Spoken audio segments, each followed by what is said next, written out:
I'm Sheila, 34. 6 months ago, I stood in the lobby of my father's 62nd birthday party, humiliated and heartbroken. I'd arrived in my favorite navy dress, a simple yet elegant choice, only to be turned away by my father, Robert, because I looked too poor. His new wife, Vivian, smirked behind him, whispering about important guests. Little did they know that this moment of rejection would be the turning point in our family story. Growing up, it was just Dad and me after Mom passed away from a sudden illness when I was 10.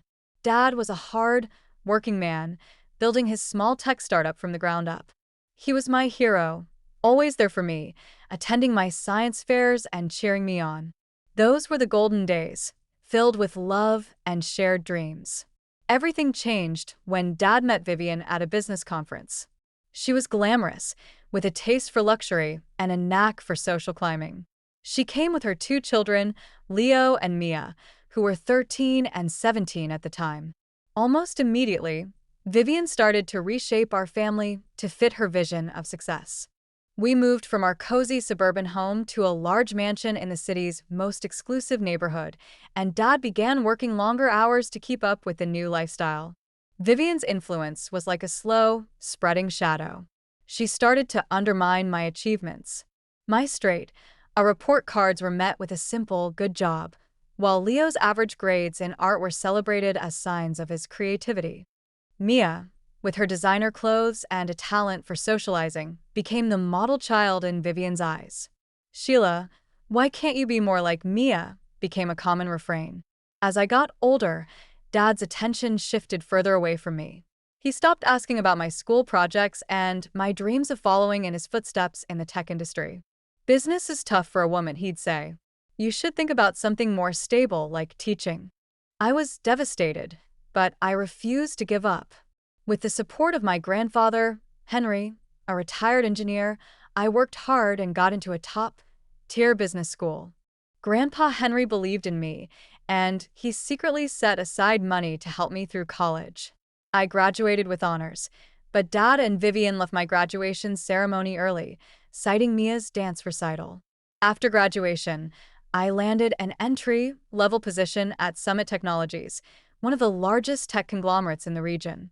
I worked my way up the corporate ladder, from an administrative assistant to a junior project manager. I kept my success quiet from my family, as Dad never showed any interest in my career, and Vivian was too busy bragging about Leo's mediocre startup and Mia's part-time modeling gigs. Then, an invitation to Dad's 62nd birthday party arrived. It was printed on luxurious paper and listed the venue as the most exclusive country club in the city. I thought it might be a chance for us to reconnect. I called to RSVP, and Vivian answered, her surprise evident. Oh, Sheila, you're coming? The party starts at 8. And it's black tie, dear.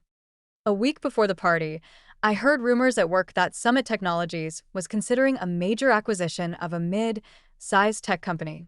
As a junior project manager, I wasn't privy to the details, but I felt a strange sense of unease. Then Vivian called again, asking about my dress. Mia will be wearing a Dior gown, and Leo will be in a custom-made suit. You might want to look your best. I realized then that Dad's party was more of a business event than a family celebration. I called Grandpa Henry, and he told me that Dad's company was in financial trouble and that Summit Technologies was a potential buyer. He's too proud to tell you, Sheila, Grandpa said. But you've got to look out for yourself. The night of the party, I arrived early, filled with hope. But as soon as Dad saw me, his expression changed. Sheila, there's been a change of plans. The guest list had to be trimmed, and your dress, it's just not appropriate for this event. I was stunned. Dad, this is me, your daughter. You're turning me away because of my clothes? Vivian chimed in. These are important business associates, Robert. We can't have his daughter looking like she's from the wrong side of the tracks. I felt the tears welling up, but I refused to cry in front of them. Fine. Enjoy your party with your important people. I won't embarrass you anymore. As I turned to leave, I saw the CEO of Summit Technologies, Mr. Thompson, walking in. The irony was almost too much to bear. I left the party, my heart shattered. The next day, Grandpa Henry called me. He'd spoken to Mr. Thompson and told him about my work at Summit. Sheila, Mr. Thompson was impressed. He wants to meet with you. I was nervous, but also curious. At the meeting, Mr. Thompson explained that Summit Technologies had completed its due diligence on Dad's company and was ready to move forward with the acquisition. They needed someone to oversee the transition, someone who understood both Summit's culture and Dad's company. "We think you're the perfect person for the job, Sheila," he said. I was shocked. "Mr. Thompson, my relationship with my father is complicated, especially after what happened at the party." He nodded. "I understand, but we believe in your professionalism and your ability to separate personal feelings from business decisions." I took a deep breath. "I'll do it. But I want to make it clear that my decisions will be based on business needs, not personal history." Mr. Thompson smiled. "That's exactly why you're the right person. The acquisition will be announced next week, and we'd like you to start immediately." The week leading up to the announcement was intense. I delved into Dad's company's financials and found a mess. Nepotism was rampant, with Vivian, Leo, and Mia holding high-paying positions without the necessary skills or experience. The company was bleeding money on unnecessary perks and inflated salaries. On the day of the announcement, I wore my navy dress again. I met Mr. Thompson and the legal team at Dad's company. When we entered the conference room, Dad's face turned white when he saw me. "Sheila, what are you doing here?" Mr. Thompson stepped forward. "Good morning, everyone. Summit Technologies has acquired this company, and I'd like to introduce Sheila, who will be the transition director." There was a collective gasp in the room. Vivian was the first to speak. "This is ridiculous, Robert. You can't let this happen." Dad looked at me, confused and ashamed. I took a deep breath and began to outline the transition process. Over the next 90 days, I'll be evaluating all employees based on their performance and skills. Everyone will be treated equally. The following weeks were challenging. Leo started spreading rumors that I was incompetent, and Mia filed a complaint about the evaluation criteria.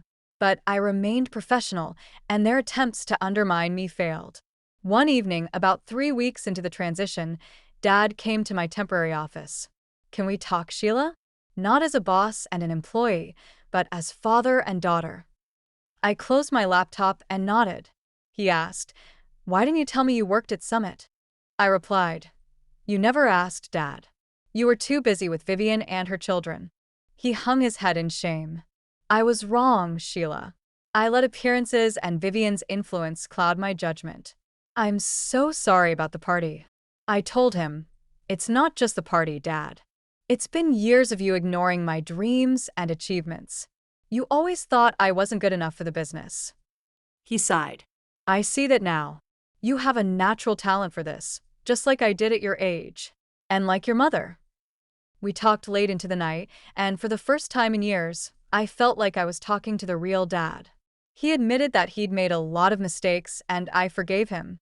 2 months later, the preliminary evaluations were complete. Vivian, Leo, and Mia's positions were found to be unnecessary, and they were offered reassignments based on their actual skills. Vivian was furious and tried to cause more trouble, but the legal team stepped in. Then, Vivian hosted a family dinner. I knew it was going to be a showdown. When I arrived, the atmosphere was tense. During dessert, Vivian started attacking me. "You're using your position at Summit to get revenge on us."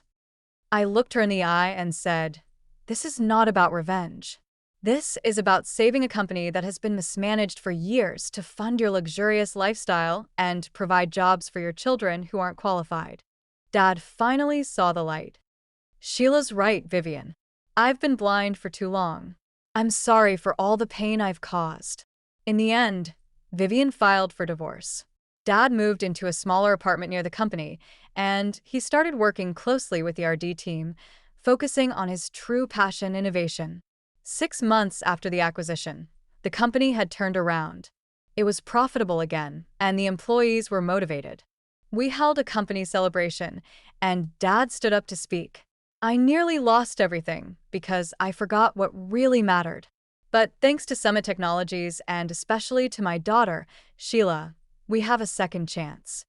As I stood there listening to him, I felt a sense of peace. Our family had gone through so much, but we were finally on the path to healing.